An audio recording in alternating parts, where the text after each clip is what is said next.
Bienvenue sur Traces du passé. Ici, le passé reprend vie à travers des photographies historiques.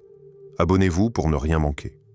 Dans une pièce austère d'un établissement psychiatrique au tournant du XXe siècle, une patiente est maintenue immobilisée par des sangles, illustrant des pratiques médicales anciennes où la contrainte physique faisait partie des traitements courants en France. L'image laisse entrevoir la dureté des conditions et la compréhension encore limitée des troubles mentaux à cette époque. À Rome, dans les années 1930, le siège du pouvoir fasciste de Benito Mussolini est transformé en outil de propagande monumentale, recouvert de milliers de scies destinés au plébiscite du régime. Au centre, un immense portrait du Duce domine la façade et impose visuellement l'autorité du régime sur la ville. En 1862, le neurologue Guillaume Duchesne de Boulogne provoque des expressions humaines en stimulant les nerfs du visage avec de l'électricité, sous l'observation de ses collègues. Cette expérience marque les débuts de l'étude scientifique des émotions. Sous un masque de Mickey Mouse, une enfant est protégée par un modèle de masque à gaz conçu pour rendre l'équipement moins effrayant pendant la Seconde Guerre mondiale. Ces versions Disney faisaient partie des efforts pour adapter la guerre à la population civile, surtout aux enfants. Au milieu d'une cérémonie entourée de saluts nazis, Joseph Goebbels épouse Magda Quandt avec Adolf Hitler présent en tant que témoin. La scène se déroule à Berlin en 1931, au cœur de la montée du parti nazi. Dans une salle de soins d'un hôpital londonien à la fin du XIXe ou au début du XXe siècle, un jeune garçon subit un examen dentaire dans des conditions médicales encore rudimentaires, où les soins étaient souvent rapides, directs et peu confortables.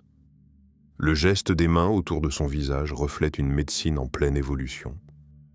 Au milieu d'une cérémonie entourée de saluts nazis, Joseph Goebbels épouse Magda Quandt avec Adolf Hitler présent en tant que témoin. La scène se déroule à Berlin en 1931, au cœur de la montée du parti nazi. Un soldat s'effondre en plein champ, saisi à l'instant précis où la vie bascule sous le feu de la guerre civile espagnole. Une image attribuée à Robert Capa, devenue l'une des plus célèbres du XXe siècle. Au bord d'une fosse commune à Vinnytsia, un homme se tient face à l'un des nombreux sites d'exécution de masse perpétrés par les forces nazies pendant la Seconde Guerre mondiale. L'image reflète l'ampleur des massacres de civils en Ukraine occupée. En 1919, dans un atelier automobile, une voiture est soulevée presque à la verticale pour permettre aux mécaniciens d'intervenir directement sous le châssis, une scène rare des débuts de la réparation automobile moderne et de ses méthodes encore rudimentaires. Dans une salle d'audience en 1939, Robert Wadlow, l'homme le plus grand jamais mesuré, 2,72 mètres, apparaît aux côtés de responsables locaux lors d'une visite officielle, et non dans le cadre d'un procès, malgré le lieu inhabituel de la scène. Avant de devenir le paquebot le plus célèbre de l'histoire, le Titanic apparaît ici en 1910 dans les chantiers navals de Belfast, où sa gigantesque coque prend forme pièce par pièce au-dessus des ouvriers. L'ampleur du navire est déjà telle qu'elle domine entièrement la structure métallique du chantier. Le 28 janvier 1986, la navette Challenger explose 73 secondes après son décollage, provoquant la mort des 7 astronautes à bord. Sur cette image, les témoins comprennent en direct que le lancement vient de se transformer en catastrophe historique de la NASA. Dans la foule compacte réunie à Gettysburg en 1863, une silhouette souvent identifiée comme Abraham Lincoln apparaît brièvement avant la lecture de son discours historique, dans ce qui est présenté comme l'une des rares images prises sur place ce jour-là.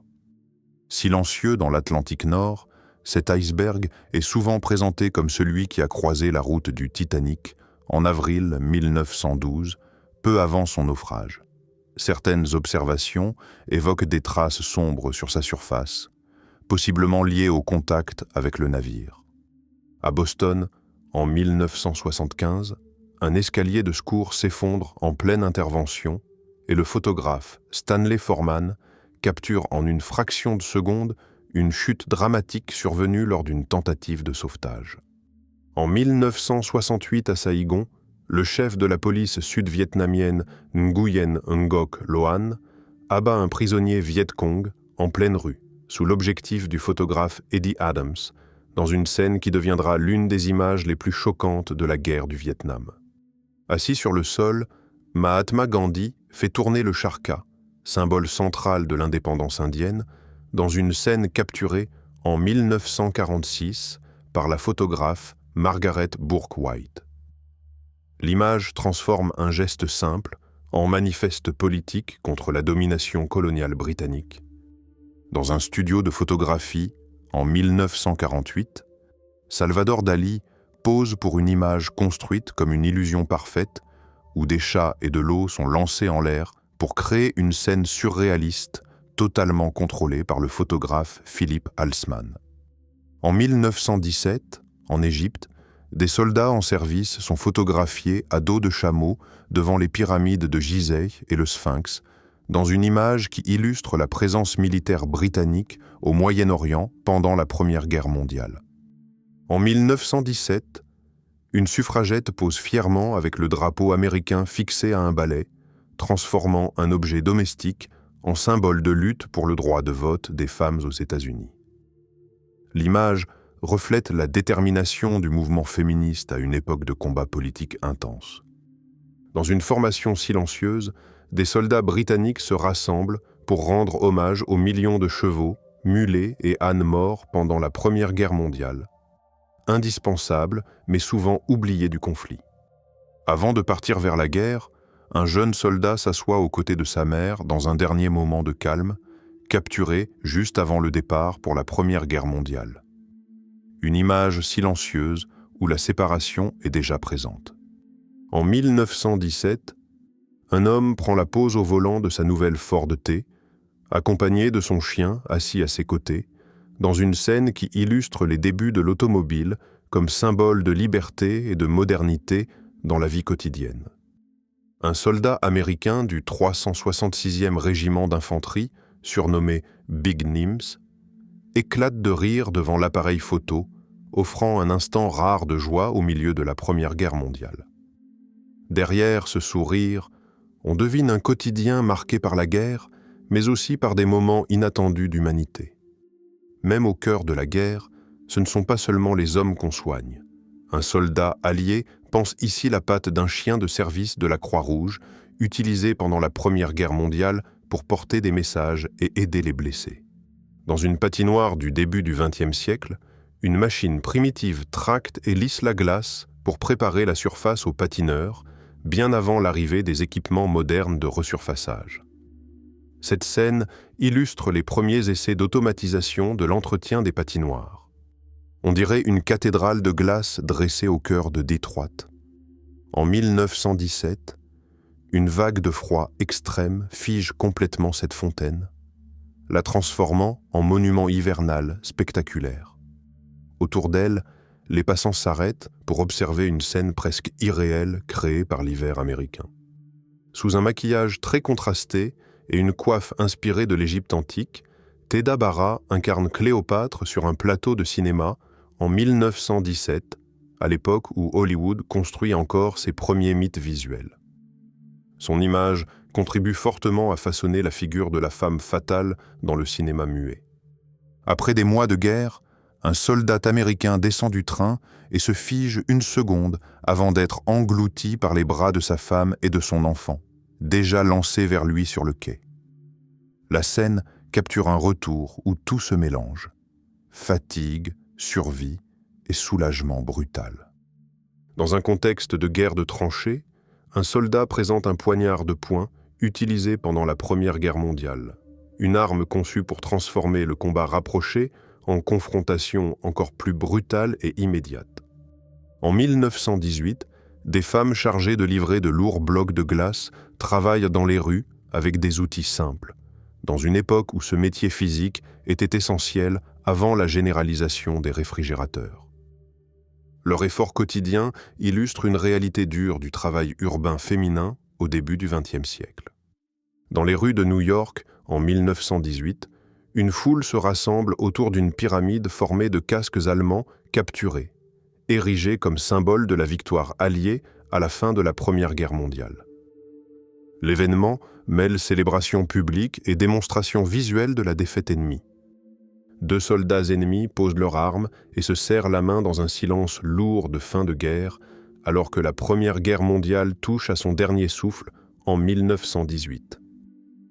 Entre eux, il n'y a plus le front, seulement l'épuisement et la conscience de ce qui vient de se terminer.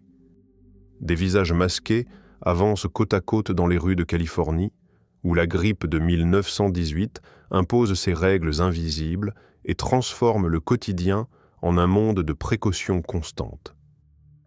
Une simple pancarte rappelle une vérité brutale. Porter un masque n'est plus un choix, mais une question de survie. Fusil en main sur le perron d'une cabane, Annie Oakley initie des femmes au tir, prolongeant son image de légendaire tireuse d'élite américaine.